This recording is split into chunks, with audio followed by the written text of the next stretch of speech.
Hello everyone, I'm in your all #Sassaron, and today let's take a look at some of the lore literature in Genshin Impact.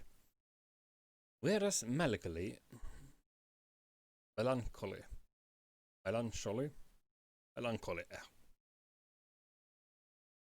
Endless days in infinite worlds. There are times when I think to myself, there is nothing to do in this village, what a dull place to live. This wasn't the first time the Ver had complained about her hometown. The small country village of Delphi frowned east slightly as she lay on the hillside near the village, eyes closed, feeling the breeze of the early summer. Then where in the world would you not consider dull? Her buddy Sachi asked curiously. Vera sat up and leaned forward.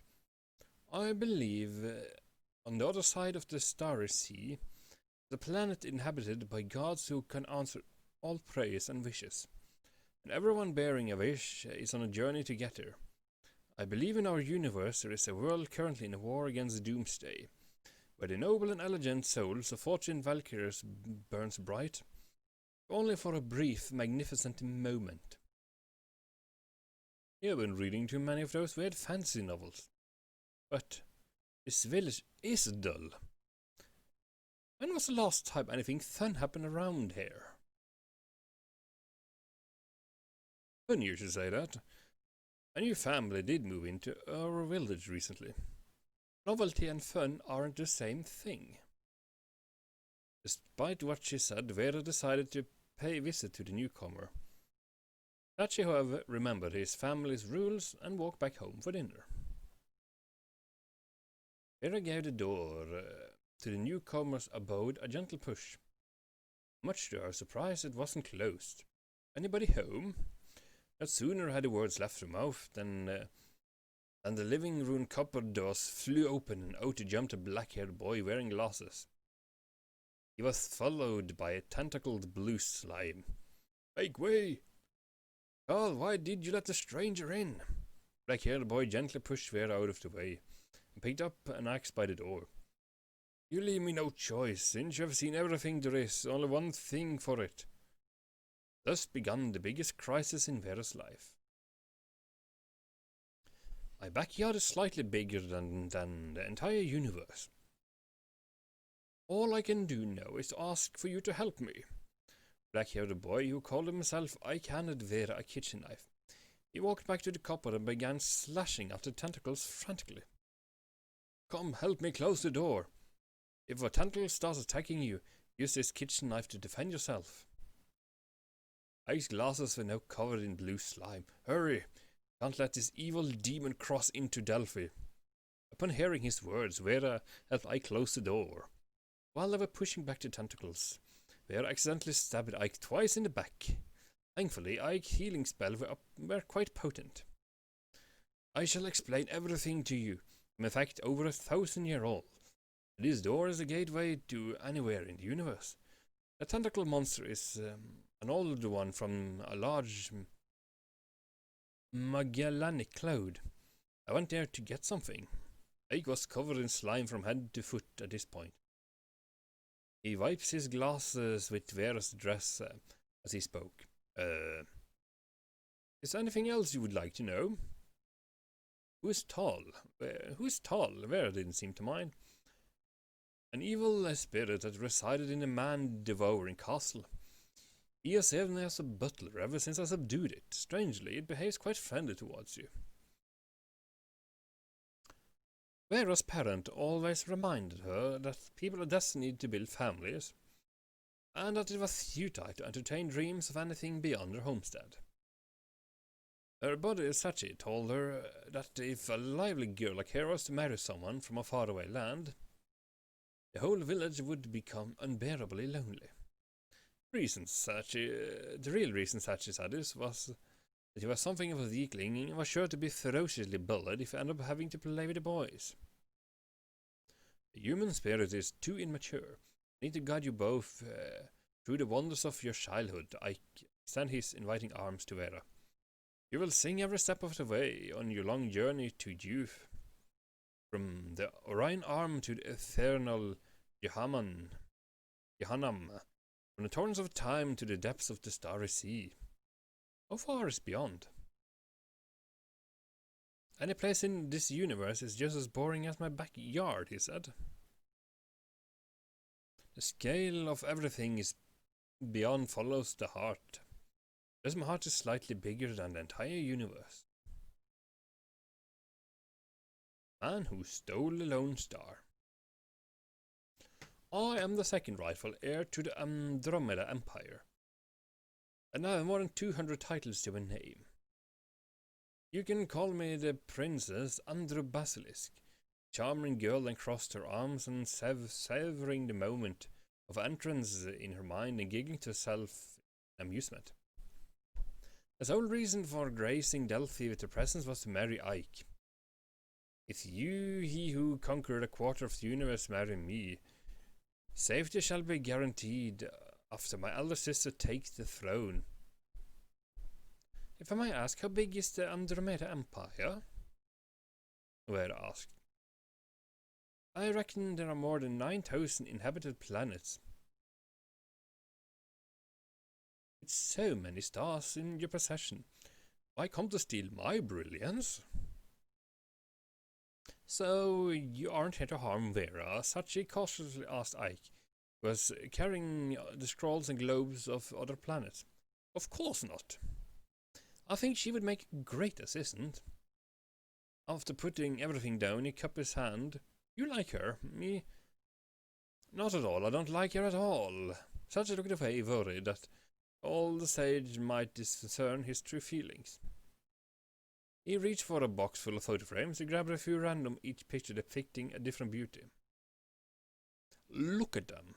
They all said that they gave the home, they gave the one and only true love. But did they? In reality, I was just one of the many lovers. Sachi didn't know when or where he had heard the saying, but it blurted out from his mouth with a moment of annoyance. With so many stars in your possession, why come to steal my brilliance?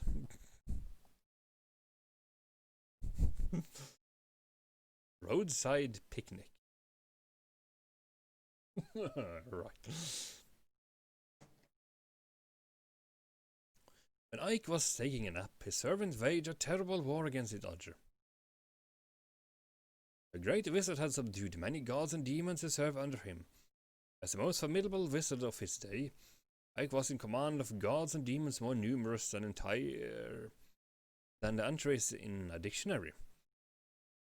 But who was the strongest of those under his rule? The gods and demons decided to find out for themselves through battle.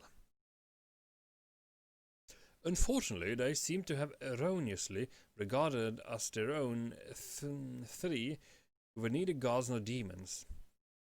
Princess Sachi, Vera, Ike, Ike only slept for 2 hours.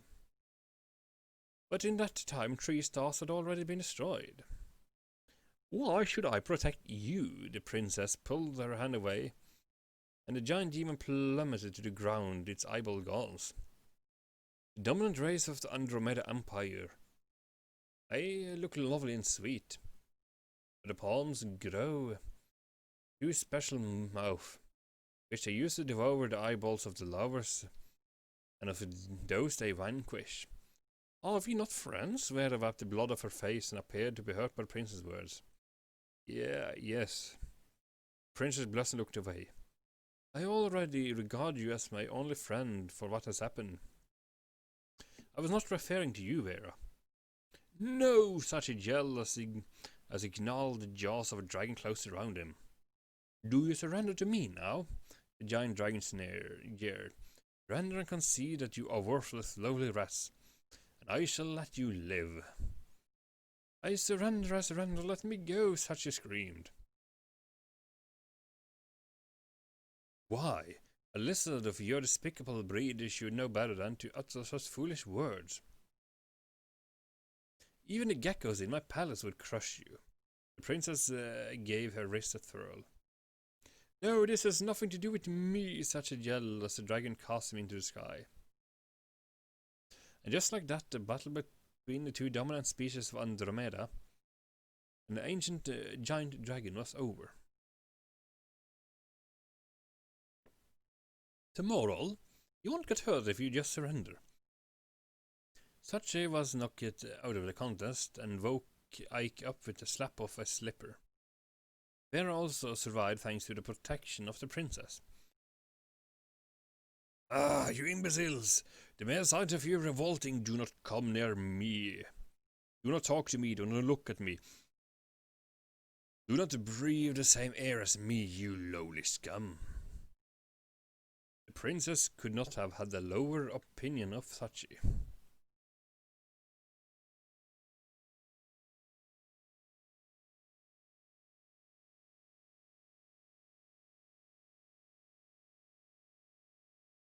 Death awaits in abyssal waves. As Vera and Sachi grew up, the chemistry between the four changed in subtle and inexplicable ways. Enough with excuses, Sachi said to Ike. Vera will not cease pursuing you even if you never reappropriate her feelings. Ike was a symbol of faraway land. He stood for the unknown, for that which was waiting to be discovered. A brave bird that would never nest there, but would forever adrift in the winds of admiration. Ike retorted, no matter which way you look at it, being 1,000 years old makes you an elderly person. Then we are well matched in age, the princess merrily chipped in on the conversation. And Sachi finally mustered the courage to declare his love. He met the most dreadful fate. Remembering the ancient's word that Ike and Vera received from the old ones when they first met, it was like Ike needed to propel destiny forward, but now Vera had her finger slit by its blade. Ancient and a malicious ancient virus sapped her life out of her. This is all your fault, Sachi grabbed Ike by the collar. If the tragedy had not happened, Ike would have laughed it off, for he was a gentle soul. But this time he slapped his hand away. Don't you know how to rewind time? Please, do it to save Vera. Even a princess begged.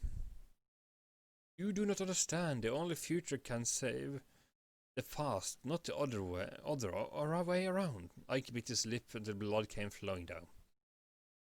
A local myth speaks of a silver age where people enjoyed a seemingly endless childhood that could last up to 200 years.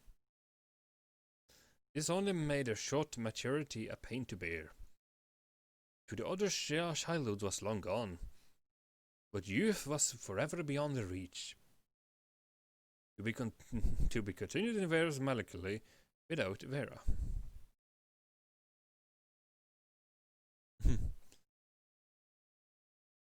To revive Vera, Sachi and Ike and the princess embarked on a spectacular and thrilling journey that lasted 20 years.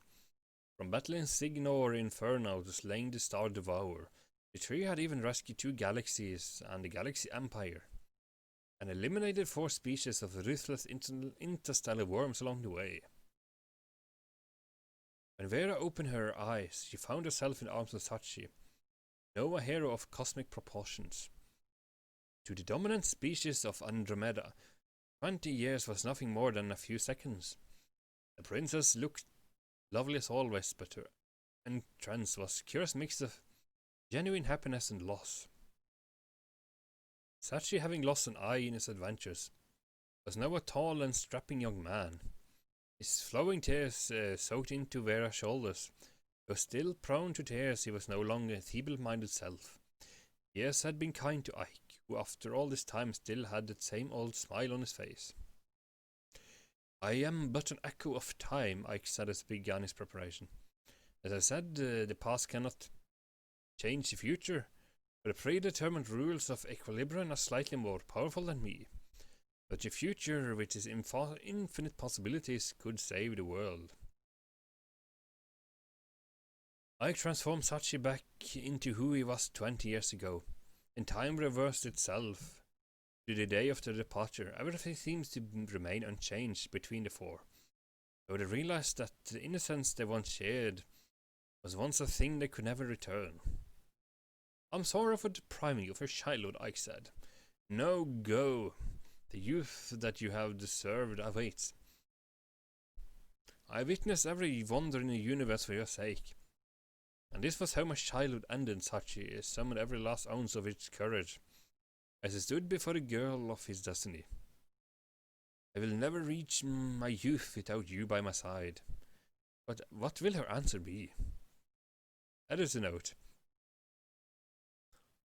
The author of Veras Melancholy is now off living the high life with the royalties from the first 9 volumes.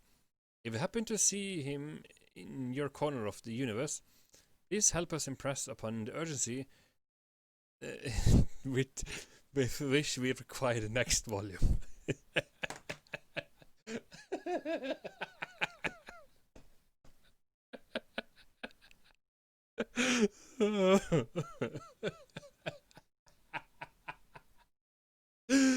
Anywho, I'm Njol, #Sassaron, links down below, and I'm signing out.